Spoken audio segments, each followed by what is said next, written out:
Hello everyone, आज है 20 जनवरी। आज सैटरडे है, लेकिन फिर भी बाज़ार खुला है।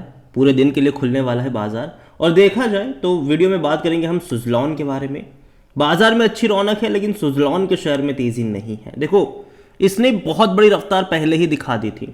अभी अगर आप देखोगे तो एक कंसोलिडेशन वाला फेज चल रहा है। यहाँ पर 40 से 45 रुपए के बीच में ये अभी अटकता हुआ नज़र आ रहा है। बात करेंगे उसके बारे में, लेकिन उससे पहले अगर आपने अभी तक चैनल को सब्सक्राइब नहीं किया तो प्लीज़ अभी इसे सब्सक्राइब कर लीजिए, क्योंकि आगे भी बहुत सारे वीडियोज़ हैं जो आपको काफ़ी ज़्यादा हेल्प करेंगे। तो 41 रुपीज़ का ये शेयर है सुज़लॉन का, और आज बाजार खुलते ही 1 करोड़ से भी ज़्यादा के शेयर्स यहाँ पर ट्रेड हो चुके हैं। 1 करोड़ से भी ज़्यादा, बहुत बड़ी क्वांटिटी में पिछले कुछ टाइम से यहाँ पर ट्रेडिंग तो चल ही रही है। और सुज़लॉन के बारे में अगर हम बात करें तो देखिए, पहले एक महीने में अभी भी 17 से 18% का ग्रोथ डेफिनेटली यहाँ पर है। लेकिन अगर आप देखोगे ना, तो 8 जनवरी से जब इसने काफ़ी अच्छी रफ्तार दिखा दी थी, मतलब 35 रुपये से ऑलरेडी ये 42 रुपीज़ पर आ चुका था 20 दिसंबर से 8 जनवरी के दौरान। लेकिन उसके बाद अगर आप देखो तो बाजार का मूड डेफिनेटली अच्छा रहा है। बीच में जब बाजार का मूड खराब था तो इसने और बड़े करेक्शन दिखाए ज़रूर, लेकिन पिछले 2 दिनों से बाजार का मूड तो काफ़ी अच्छा है, 2-3 दिनों से। लेकिन यहाँ पर वो देखने को नहीं मिल रहा है। और देखा जाए तो पिछले 1 साल में खूब पैसा बना है, कोई शक नहीं है उसमें। 316% का ग्रोथ है।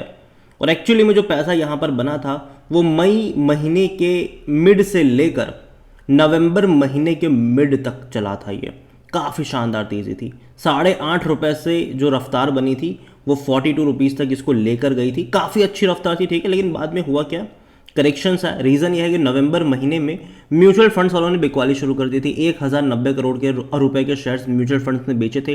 दिसंबर तक का अभी तक कोई डेटा आया नहीं है। यहाँ पर बात करें उसके बाद डेफिनेटली तेज़ी आई ज़रूर थी। जनवरी में तेज़ी यहाँ पर ज़रूर देखने को मिली, लेकिन अब उस तेज़ी के बाद थोड़ा सा कंसोलिडेशन वाला फेज़ भी यहाँ पर चल रहा है।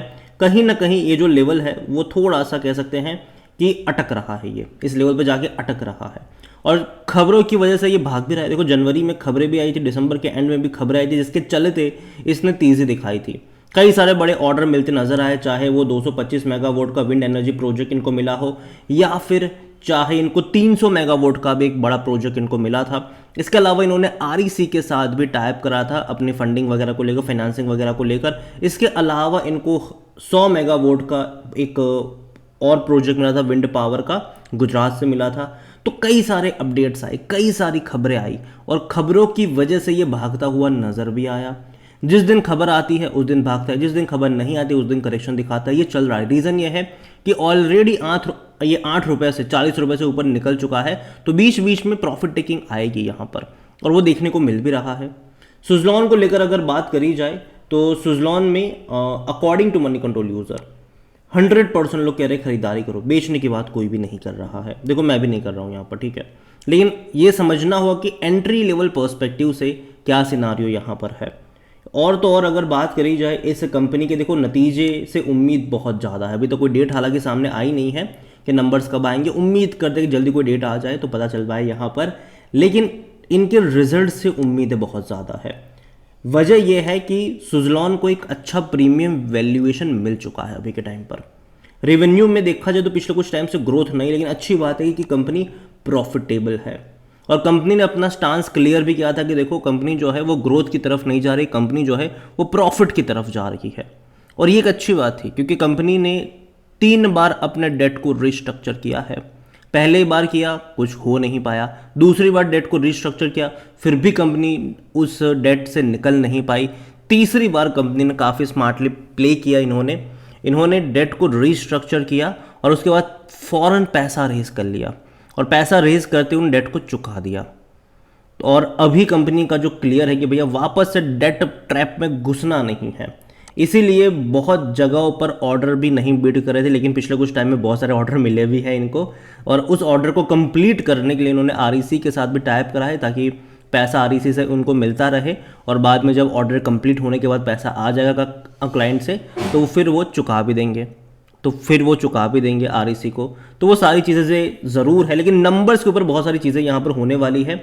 रीज़न ये कि वैल्यूएशन इसको प्रीमियम मिल चुका है। अगर आप देखोगे तो 103 का इसका पी रेशियो है, 103 का है, जो कि हाई है, डेफिनेटली हाई है ये, क्योंकि सेक्टर पी 54-55 के करीब का है। लेकिन अगर कंपनी आने वाले टाइम में अच्छे नंबर रिपोर्ट करेगी तो ये एडजस्ट हो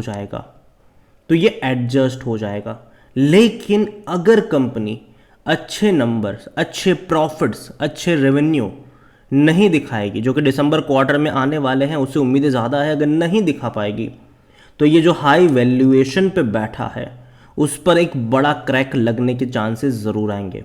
तो ये चीज़ें भी ध्यान में रखिएगा कि वैल्यूएशन हाई मिल चुका है, अब पॉसिबिलिटीज़ यहाँ पर जो है वो इनके क्वार्टरली रिजल्ट्स के ऊपर डिपेंड करेगी कि ये यहाँ से कहाँ पर मूव करेगा।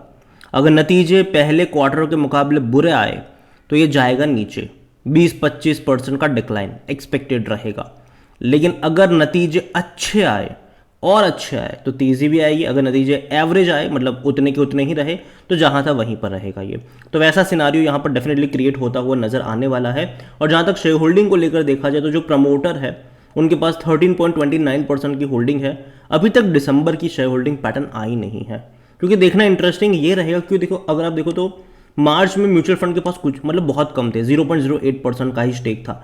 लेकिन अगस्त आते आते 4.98 पर आ गए ये लोग, तो बहुत बड़ी क्वांटिटी खरीदी। लेकिन सितंबर में अगर आप देखोगे तो बिकवाली हुई 4.70 पर आ गए। लेकिन अच्छी बात ये थी कि जो गिरवी रखे हुए शेयर्स थे वो छुड़ा लिए गए थे प्रमोटर के।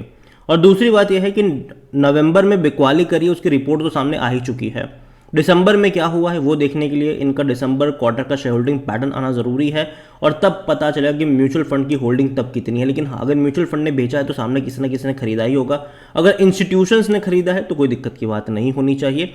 लेकिन अगर वो सारा का सारा माल अगर रिटेल ने खरीदा है तो फिर सोचने वाली बात होगी। लेकिन फिर भी देखा जाए तो अभी भी शेयर अच्छे प्राइस पर ही है, कोई डिक्लाइन नहीं उतना बड़ा देखने को मिल रहा है।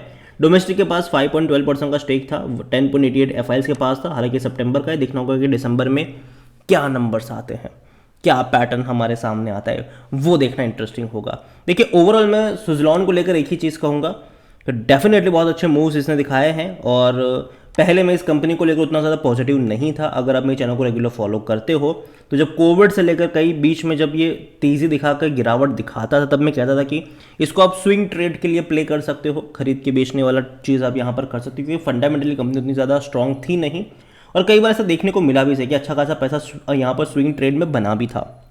लेकिन जब इसने 14-15 रुपये का लेवल छुआ था जून महीने के अंदर, और तब कई सारी अच्छी अपडेट्स भी थी कि यार इन्होंने अपना डेट भी चुका दिया है, पैसा भी रेज कर लिया है, बड़े बड़े ऑर्डर्स भी इनको मिल रहे हैं, म्यूचुअल फंड्स भी यहाँ पर एंट्री कर रहे हैं, कई सारी खबरें आई थी, जिसके चलते मैंने कहा था कि अब आप इसको लॉन्ग टर्म के लिए होल्ड कर सकते हो, कोई दिक्कत की बात नहीं है।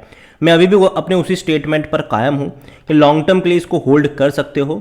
बस इनके क्वार्टरली रिजल्ट्स हर क्वार्टर में इसको ऑब्जर्व करना डेफिनेटली रहेगा कि एक भी क्वार्टर में अगर खराब नंबर आए तो फिर वापस से एक सेल कॉल लग सकता है यहाँ पर। तो नंबर्स पर भी नज़र रहेगी। लॉन्ग टर्म का मतलब ये नहीं होता कि भाई साहब आप इसको देखो ही नहीं, क्योंकि ये वो कंपनी जिसको देखने की ज़रूरत तो भाई आपको पड़ेगी, देखने की ज़रूरत तो आपको इसको पड़ेगी। तो इस चीज़ के बारे में ध्यान रखिए, कंपनी ख़राब नहीं है, लेकिन हर क्वार्टर में आपको इसके नंबर्स को ऑब्जर्व करना होगा, वैल्यूएशन को ऑब्जर्व करना होगा, इसको अपनी रडार पर रखना होगा। अभी के लिए मैं इतना ही कहूँगा कि है तो रखे रहो। फ्रेश बाइंग की जहाँ तक बात है, 40 रुपये के नीचे अगर जाता है तो धीरे धीरे, अगर मैं कह रहा हूँ किसी भी एक लेवल पे बहुत सारे शेयर्स कतई नहीं, धीरे धीरे, मतलब अगर आपको 100 शेयर खरीदने हो, 25 खरीदो, उसके बाद हर 15-20% के डिक्लाइन पर और 25 क्वांटिटी और 25 क्वांटिटी, इस तरीके से आप ऐड करके चल सकते हो लॉन्ग टर्म के लिए। शॉर्ट टर्म की मैं यहाँ पर बात नहीं करूँगा अभी के लिए। वीडियो को यहीं पे एंड करता हूँ। पसंद आया हो तो लाइक करो, शेयर करो, चैनल में अगर पहली बार है तो प्लीज़ सब्सक्राइब करें। और सुज़लॉन एनर्जी के बारे में आप क्या सोचते हैं वो भी आप मुझे कमेंट में लिख के बता सकते हैं। Thank you.